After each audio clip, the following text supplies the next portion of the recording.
올해 표가 주여 치유하게 하소서라는 주제인데요. 그래서 이 첫 번째 주일은 이렇게 주제에 대한 표에 대한 말씀을 같이 나누게 됩니다. 특별히 이스라엘 백성들이 430년 동안 애굽에서 노예 생활을 하지요. 그런데 노예 생활이 너무 버겁고 힘이 들고 고통스럽습니다. 그럴 때 이스라엘 백성들이 부르짖었다라고 이야기를 해요.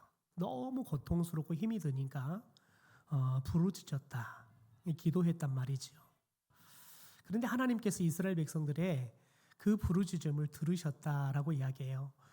그리고 하나님께서 그들의 기도를 들으시고 가장 먼저 하나님께서 기억하시는 게 있었습니다. 그것은 이스라엘 백성들의 조상이었던 아브라함, 이삭, 야곱에게 약속했던 그 약속의 말씀을 기억하십니다. 그리고는 다시 이스라엘 백성들을 그 약속의 말씀을 지키기 위해서 애굽에서 출애굽을 시켜서 약속한 가나안 땅으로 하나님께서 인도해 가시는 이 구원의 역사를 시작하시죠.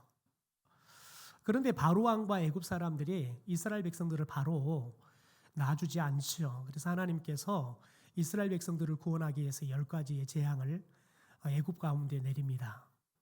여러분, 그런데 이 10가지의 재앙을 이스라엘 백성들도 애굽 사람들도 똑같이 겪습니다.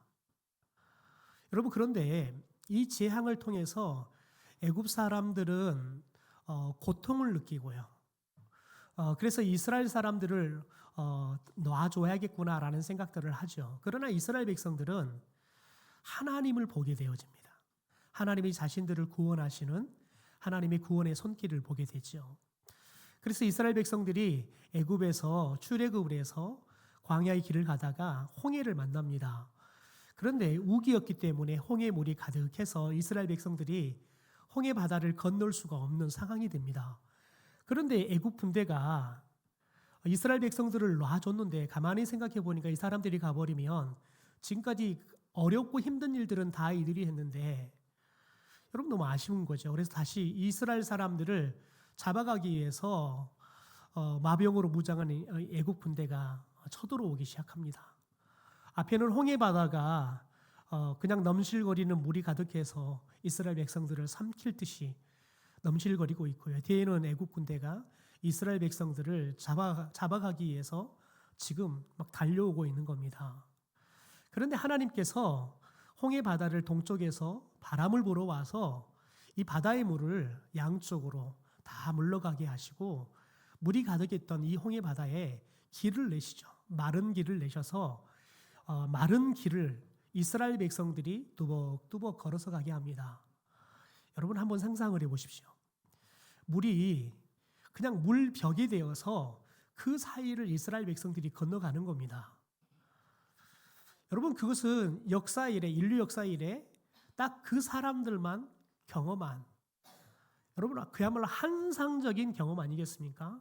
마치 우리들이 아쿠아리움에 가면 그냥 큰 수족관에 우리들이 지나가면 그 터널 위로만 고기들이 지나가는데, 여러분, 그것과는 비교가 되지 않을 만큼 환상적인 경험들을 해요.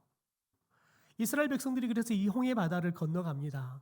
그리고 자신들을 죽이기 위해서 쫓아오는 애국 군대를 하나님께서 홍해 바다 한가운데 다 수장시켜서 죽이고 이스라엘 백성들을 구원하시는 그 하나님의 놀라운 역사를 보죠. 그래서 너무 기뻐서 홍해 바다를 건너고 이스라엘 백성들이 춤을 추면서 하나님을 찬양합니다. 그리고 이제 3일 길을 걸어서 갑니다.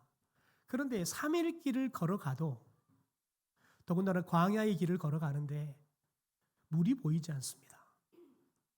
거기에서 자기들이 가지고 있었던 마실 물도 다 사라지는 겁니다. 여러분, 그런데 물은 보이지 않고 물은 떨어져 가고 다 이제 여기저기서 물을 달라는 아우성들이 나는 거지요. 그런데 딱 3일 길을 걸어왔을 때 마라에 당도합니다. 그런데 그들 앞에 오아시스가 있는 거예요. 그러니 이스라엘 백성들이 얼마나 기뻤겠습니까? 하나님이 이번에도 우리를 이렇게 이 목마름으로부터 구원해 주시는구나라는 생각 때문에 그 오아시스에 뛰어들어서 물을 마시기 시작합니다. 여러분, 물을 마시기 전까지 이스라엘 백성들은 정말 기뻐서 감격하면서 물을 마셨을 겁니다. 그런데 물을 마시자마자 이스라엘 백성들은 다 물을 뱉어내야 했습니다. 왜냐하면 그 물은 마실 수 없는 쓴물이었기 때문에 그렇습니다. 그러니까 이스라엘 백성들이 그들 안에 3일 전에 하나님이 자신들을 구원해 주시는 그 감격이 가득했고, 그리고 이 물을 마실 수 없는 상황, 더군다나 물을 발견할 수 없는 그 상황을 3일 동안 겪게 되니까요, 하나님의 은혜를 점점 잊어져 가고 하나님에 대한 실은 원망이나 이런 것들이 쌓여져 갈 즈음에 하나님께서 오아시스를 다시 허락해 줬을 때, 여러분, 그들이 홍해 바다의 구원을 경험하며 하나님을 찬양했던, 여러분, 그때 그 감격이 막 살아났어요.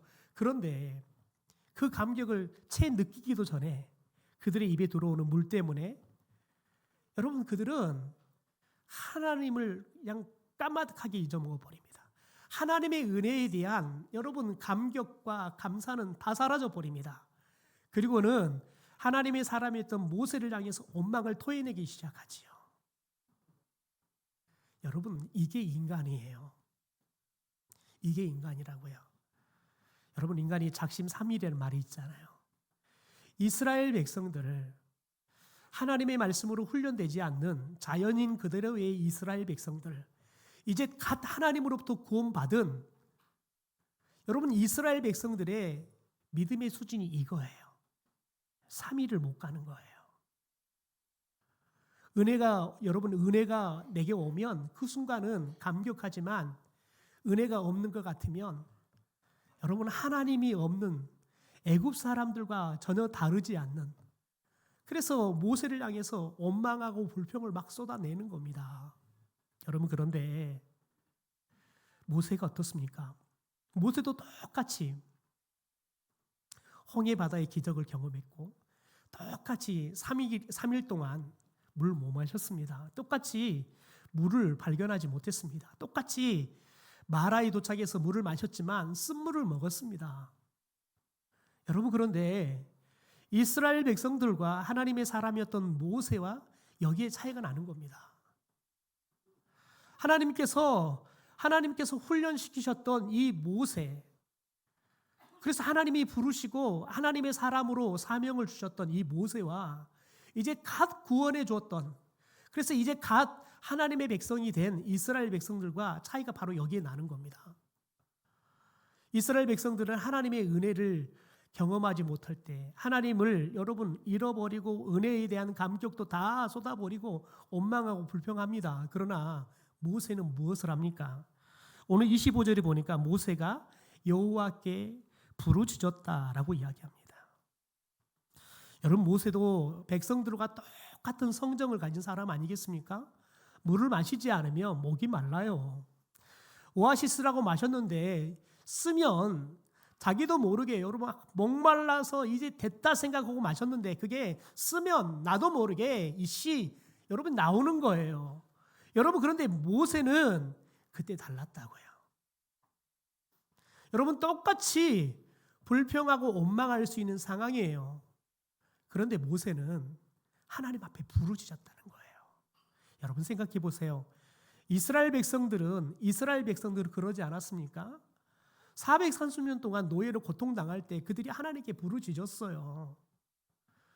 그런데 하나님의 은혜를 맛보고 하나님의 구원을 맛보니까요, 하나님이 늘상 그런 자기들을 처음부터 마지막까지 필요한 것들을 다 공급해 주셔서 이제는 불편함이 전혀 없고 마냥 행복만이 펼쳐질 줄 알았어요. 그런데 3일을 가도 하나님이 물 한 모금을 주지 않는 거예요.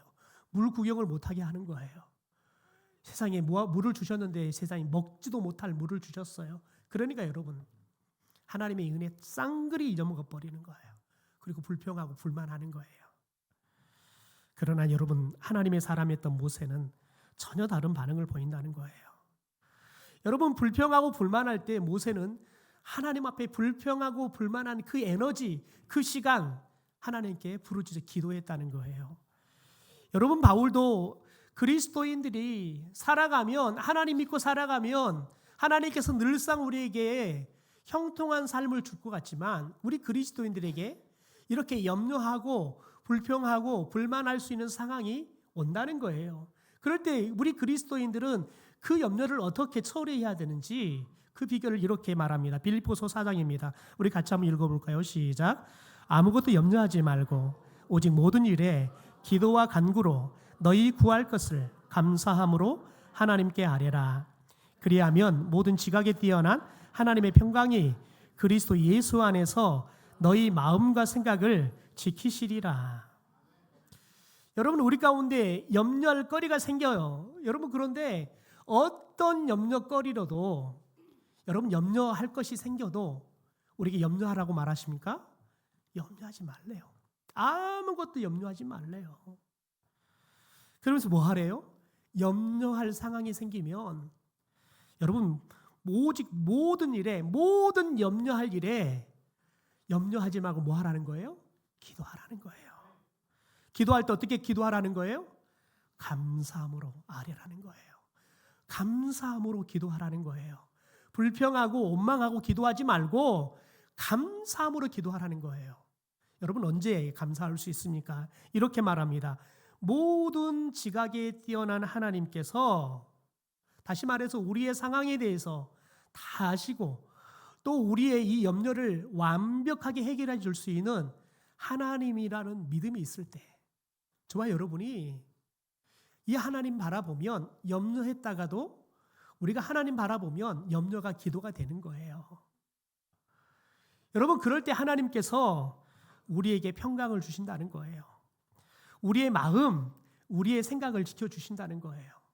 여러분, 그리스도인이라고 세상 사람과 다르겠습니까?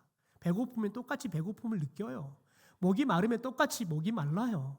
여러분, 그런데 그때 그리스도인은 달라야 한다는 거예요. 누구 바라보는 거예요? 여러분, 모세 바라보지 말고 누구 바라보는 거예요? 하나님 바라보는 거예요. 모세를 바라보면, 야, 너가 왜 그 많은 길 가운데 우리를 이렇게 인도했냐? 여러분, 우리는 원망이 되는 거예요. 그러나 하나님을 바라보면 그 하나님이 보이기 시작하는 거예요. 우리를 애굽에서도 구원해 주셨던 하나님, 홍해에서도 구원해 주셨던 하나님, 여러분 그 하나님이 바라보면 저와 여러분이 기도가 나오는 거예요. 여러분 기도해 보십시오.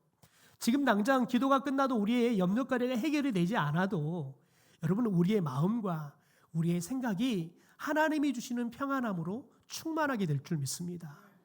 더 중요한 것은 우리의 기도를 통해 하나님께서는 일하신다는 거지요. 보십시오. 25절입니다.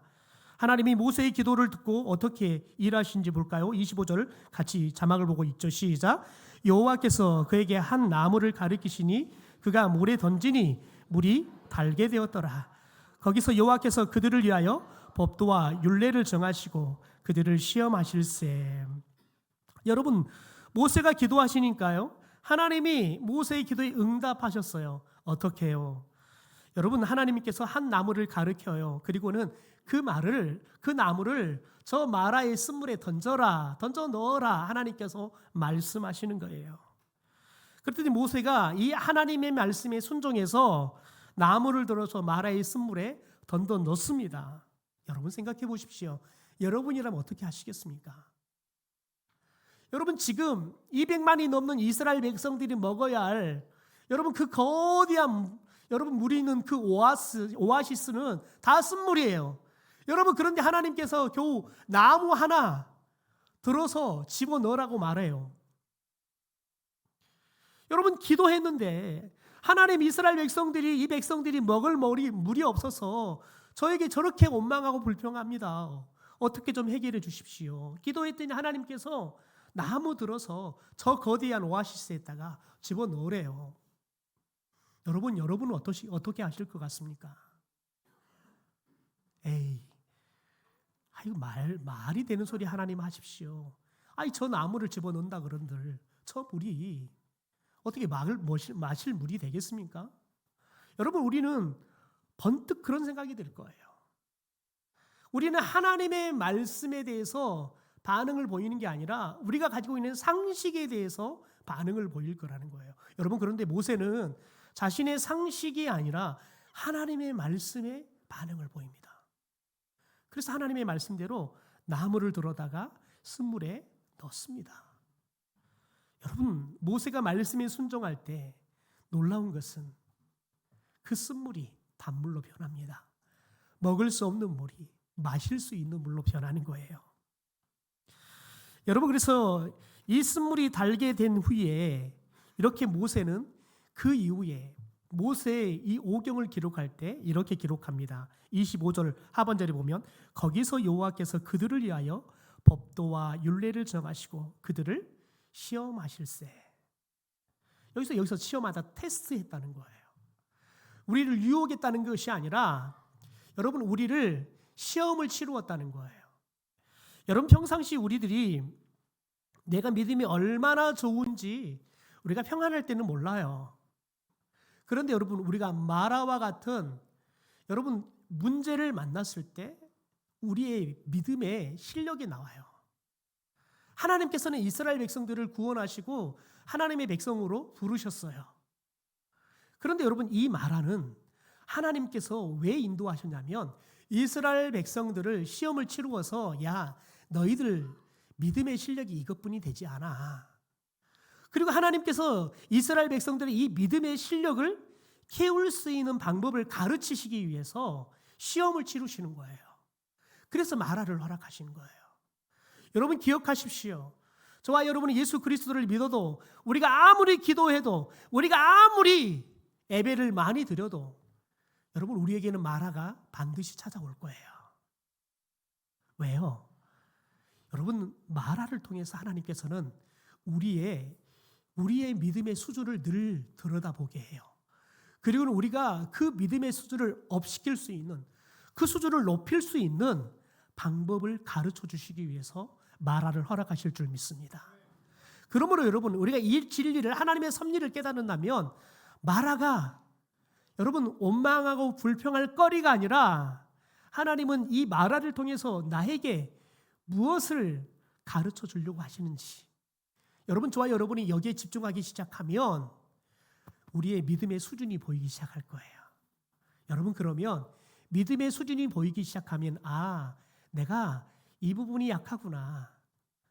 그런데 하나님은 그 부분을 어떻게 하면 강화시켜 줄 수 있는 방법을 가르쳐 줘요. 그 방법이 뭡니까? 오늘 말씀에 보면 그렇게 이야기합니다. 오늘 말씀에 보면 그렇게 말하죠. 여호와께서 그들을 위하여 법도와 율례를 정하셨다라고 이야기해요. 더군다나 여러분 26절에 보면 이렇게 말합니다. 이르시되 너희가 너희 하나님 나 여호와의 말을 들어 순종하고 내가 보기에 의를 행하며 내 계명의 귀를 기울이며 내 모든 규례를 지키면 내가 애굽 사람에게 내린 모든 질병 중 하나도 너희에게 내리지 아니하리니 나는 너희를 치료하는 여호와입니다. 여러분, 그래 잘 기억해야 돼요. 이스라엘 백성들에게 하나님께서는 아직 율법의 핵심인 십계명도 주지 않았어요. 모세를 통해서 아직 여러분 많은 이스라엘 백성들이 하나님의 백성으로 지켜야 할 율법도 주지 않았어요. 그런데 하나님이 뭐라고 말을 하냐면 그들을 위하여 법도와 율례를 정하셨대요. 다시 말해서 하나님께서 이 사람들의 믿음을, 그리고 하나님의 백성으로서 거룩하게 살아갈 수 있는 지침서를 하나님께서 이미 작성해 놓으셨다는 거예요. 그리고 하나님께서 너희들이 왜 하나님의 말씀을 듣고 암송하고 연구하고 묵상하고 알아야 되는지, 사전에 이제 너희들이 왜 하나님의 말씀 학교를 다녀야 되는지 하나님께서 이들에게 말씀 학교를 다녀야 할 동기를 가르쳐 주시는 겁니다. 그렇게 말합니다. 너희들이 내 말을 듣고 순종하고 내가 보기에, 하나님이 보시기에 의를 행해서 여러분 바르게 살아가면, 하나님의 말씀을 지키면 하나님께서 애굽에게 내렸던 모든 질병도 너희들에게 하나도 내리지 않을 것이다. 혹시 너희들에게 질병이 있다 할지라도 하나님이 치료할 거다. 그래서 하나님이 내가 치료하는 하나님이다 라고 지금 소개하는 겁니다. 다시 말해서 하나님께서는 이 마라의 사건을 통해서 이스라엘 백성들에게 자신들을 구원하신 하나님에 대해서, 새로운 하나님에 대해서 가르쳐 주시는 거예요. 하나님이 자기를 계시해 주는 거예요. 여러분, 여기에서 가르쳐 주는 하나님이 뭐냐면 나는 치료하는 하나님이라는 거예요. 더 중요한 건 뭐냐면 나는 너희들에게 말씀을 준비해서 말씀을 주실 하나님이라는 거예요. 그리고 약속을 하셔요. 너희들이 내가 앞으로 줄 그 말씀을 듣고 그 말씀을 따라서 바르게 행하기 시작하면 내가 너희들이 430년 동안 애굽 사람들을 보면서 너희들이 봤던 그 질병들을 하나도 너희들에게는 안 줄 것이다. 혹시 너희들이 질병이 들어도 내가 치료해 줄 것이다. 이 약속을 주시는 거예요. 여러분, 우리가 하나님을 알면 알수록 하나님에 대한 믿음이 깊어져 가고 여러분 믿음이 뜨거워져 갈 줄 믿습니다. 올해는 저와 여러분이 하나님이 여러분 각자에게 하나님을 계시해서 가르쳐 주시는 은혜가 있게 되기를 소망합니다. 더 중요한 건 여러분, 하나님께서는 이 말씀을 이미 우리에게 다 기록하셔서 우리가 어떻게 하면 하나님의 백성으로 하나님의 축복의 주인공으로 살 수 있는지를 다 기록해서 가르쳐 주고 계신다는 거지요. 여러분, 오늘 말씀을 통해서 깨달아야 할 게 있습니다. 그게 뭡니까? 하나님께서는 이스라엘 백성들을 모세를 부르셔서 이 이스라엘 백성들에게 보내십니다. 그리고는 이스라엘 백성들이 이 하나님의 구원의 역사와 치유의 역사를 경험할 수 있는 여러분 그 은혜의 삶을 살게 하시죠. 여러분, 그런데 오늘 저와 여러분을 모세를 부르셨던 것처럼 저와 여러분을 세상 가운데서 부르셔서 다시 세상을 향하여 이 하나님을 증거하고 그래서 하나님의 구원을 나누고 하나님의 치유의 역사를, 치유의 은혜를 나누는 사람으로 우리를 부르신 줄 믿습니다. 여러분, 그러면 우리가 어떻게 하면 이 하나님이 베풀어 주신 구원과 치유의 은혜를 세상 가운데 나누며 살아가는 사명을 감당할 수 있을까요?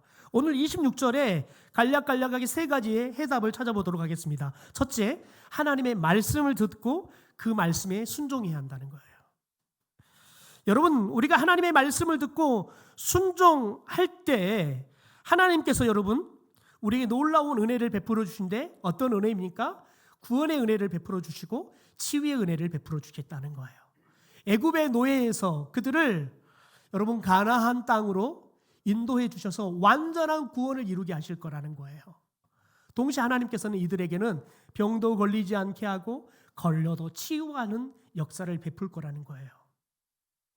출애굽기 15장 13절에 보면 이스라엘 백성들이 홍해의 바다의 기적을 경험하고 이렇게 노래합니다. 주의 인자하심으로 주께서 구속하신 백성을 인도하시되 주의 힘으로 그들을 주의 거룩한 초소에 들어가게 하시나이다. 여러분, 지금 이들이 주의 거룩한 초소에 들어갔습니까? 안 들어갔습니까? 들어가지 않았어요. 여러분, 그런데 그들이 홍해 바다를 건너서 구원을 받으니까요. 그래서 완전하게 애굽의 그 공격으로부터 벗어나니까요. 홍해의 수장될 수밖에 없는 그 위협으로부터 완전히 벗어나니까요. 마치 홍해 바다만 건너도 하나님이 우리를 구원해 주셔서 주의 거룩한 초소에 들어간 것처럼 여러분 느끼는 거예요. 여러분, 그런데 이것이 여러분 그 순간 느끼는 진심의 고백이지만 하나님께서 그들을 이끌어 가셔서 구원을 안성할 미래적 상황을 그들이 믿음으로 보고 노래하고 있는 거예요. 여러분, 그런데 특별히 사도 바울은 이 홍해 사건을 무엇으로 이야기하냐면 세례로 이야기를 해요. 고린도서 10장의 말씀입니다. 세번역 성경 제가 읽어드리겠습니다. 형제자매 여러분, 나는 여러분이 이 사실을 알고 지내기를 바랍니다. 우리 조상들은 모두 구름의 보호 아래 있었고 바다 가운데를 지났습니다. 이렇게 그들은 모든 구름과 바다 속에서 세례를 받아 모세에게 속하게 되었습니다. 여러분, 세례가 뭘 의미합니까? 세례는 죄에 대해서 우리가 죽어버리고 예수 그리스도 안에 다시 살아났다는 거예요. 거듭났다는 걸 의미하는 겁니다. 이스라엘 백성들이 노예에서 홍해 바다 위협으로부터 여러분 그들이 완전하게 구원을 받아서 이제 하나님의 백성으로 새롭게 살아났다는 거예요. 여러분, 그래서 저와 여러분이 이제 새로운 피조물이 되었다, 하나님의 백성이 되었다는 것은 이제 하나님의 백성답게 살아가야 되는데 하나님의 백성답게 살아가는 방법이 뭐냐? 말씀을 듣고 들은 말씀대로 사는 거예요. 그걸 순종이라고 하지요. 우리는 여러분, 저와 여러분의 하나님의 말씀을 매일 매순간 듣기를 소망합니다. 그 말씀에 순종하는 삶을 살 수 있게 되기를 주님의 이름으로 축원합니다. 두 번째, 여러분 마라를 만났을 때 원망하지 말고 기도해야 한다는 거예요. 여러분, 사도 바울과 비슷한 말을 합니다. 고린도서 10장인데요. 그들 가운데 어떤 사람들이 원망하다가 멸망시키는 자에게 멸망하였나니 너희는 그들과 같이 원망하지 말라라고 이야기해요. 여러분, 바울이 우리에게 무엇을 경고합니까? 원망하면 멸망한다는 거예요. 그러니까 너희들 원망하다가 멸망한 사람들처럼 원망하지 말라는 거예요. 여러분 우리들은 광야의 땅에 들어갈 수 있는 특권을 얻었지만 이스라엘 백성들은 여러분 광야의 땅에 들어갈 수 있는 약속을 얻었지만 그들이 원망해서 가나안 땅에 들어가지 못하고 광야에서 멸망해 죽었습니다. 우리가 기억해야 합니다. 여러분 마라는 하나님께서 이스라엘 백성들을 인도하시고 그들이 누구이고 그들의 믿음의 수준이 무엇이고 더군다나 하나님이 어떤 분인지를 가르쳐 주기 위해서 하나님의 특별한 인도하심과 배려의 시간이에요. 여러분 그걸 모르면 마라가 우리에게는 원망과 불평의 시간이 되어지는 거지요. 그러므로 여러분 저와 여러분이 특별히 이 마라의 시간을 만날 때 하나님께서 우리에게 내 자신의 믿음의 수준을 또한 하나님에 대해서 우리에게 가르쳐 주시는 계시의 시간인 것을 알고 원망하지 말고 기도할 수 있게 되기를 주님의 이름으로 축원합니다. 여러분 누군가 우리 성도들이 올해를 살아가다가 힘든 일이 있을 때 또 사람과의 관계가 어려울 때 불평하고 불만하면 우리는 뭐라고 권면해야 합니까? 그 마라의 시간, 그 마라와 같은 사람 하나님이 당신에게 주신 은혜의 시간이야. 그러니까 원망하지 말고 함께 기도하게. 여러분 이게 저와 여러분이 우리 공동체 안에 여러분 마라를 만나서 원망하는 사람들에게 우리가 나누어야 할 여러분 살아있는 권면의 말씀인 줄 믿습니다. 우리가 서로 권면하면서 올해는 원망하기보다 기도할 수 있게 되기를 소망합니다. 마지막 여러분 십자가의 은혜만이 해답이라는 거예요. 25절에 보면 모세가 여호와께 부르짖었더니 여호와께서 그에게 한 나무를 가리키니 그가 물에 던지니 물이 달게 되었더라 라고 이야기해요. 여러분 모세의 기도 응답에 하나님께서 한 나무를 보여주시고 그 나무를 물에 던져 넣어라. 그 나무를 물에 던져 넣었더니 여러분 쓴물이 단물로 변화되었습니다. 여러분 특별히 성경에서 나무 하면 상징적으로 보여주는 게 있습니다. 여러분 굉장히 긍정적으로 보여주시는 하나님 메시지가 뭐냐면 특별히 사도 바울이 신명기 21장 23절의 말씀을 인용해서 갈라디아 3장 13절에 이렇게 말합니다. 그리스도께서 우리를 위하여 저주를 받은 바 되사 율법의 저주에서 우리를 속량하셨으니 기록된 바 나무에 달린 자마다 저주 아래 있는 자라 하였습니다. 여러분 여기서 말하는 하나님이 가리키는 나무 그게 뭡니까? 여러분 특별히 무엇을 예표하냐면 예수 그리스도가 달렸던 십자가를 예표한다는 거예요. 여러분 저와 여러분이 죽을 인생이에요. 저주받은 인생이라고요. 저와 여러분이 지옥 가야 할 인생이라고요. 하나님과 여러분 원수가 되어 살아가는 저주받은 인생이었다고요. 그러나 여러분 하나님께서 우리 가운데 예수 그리스도가 짊어지신 십자가를 우리에게 가르쳐 주시고 그 십자가를 너의 영혼의 바다에 집어넣어라 라고 이야기해요. 그 십자가 예수 그리스도를 너가 영접하라 라고 이야기해요. 여러분 우리가 그 예수 그리스도를 영접할 때 여러분 그 예수 그리스도의 십자가의 은혜가 저와 여러분을 죄와 사망으로부터 우리를 구원해 주신 줄 믿습니다. 죽을 우리의 인생의 물이 여러분 살아나는 생명의 단물로 변화될 줄 믿습니다. 이미 우리는 죽을 인생에서 생명을 얻는 인생으로 변화된 줄 믿습니다. 여러분 마라와 같은 쓴물의 인생이 이제는 예수 그리스도의 십자가의 은혜 덕분에 이제는 여러분이 영원히 살 수 있는 단물의 인생으로 변화된 줄 믿습니다. 여러분 그러므로 저와 여러분이 매일 매순간 우리가 염려할 것이 생길 때마다 마라를 만날 때마다 우리가 무엇을 바라봐야겠습니까? 십자가 예수 그리스도를 바라봐야 할 줄 믿습니다. 우리가 예수를 바라보면 그분이 우리의 인생에 여러분 쓴물을 단물로 변화시키는 해답이 될 줄 믿습니다. 그러면 올해는 저와 여러분이 예수 그리스도의 십자가를 붙잡고 마라를 여러분 단물로 변화시키는 축복의 인생을 살 수 있게 되기를 주님의 이름으로 축원합니다.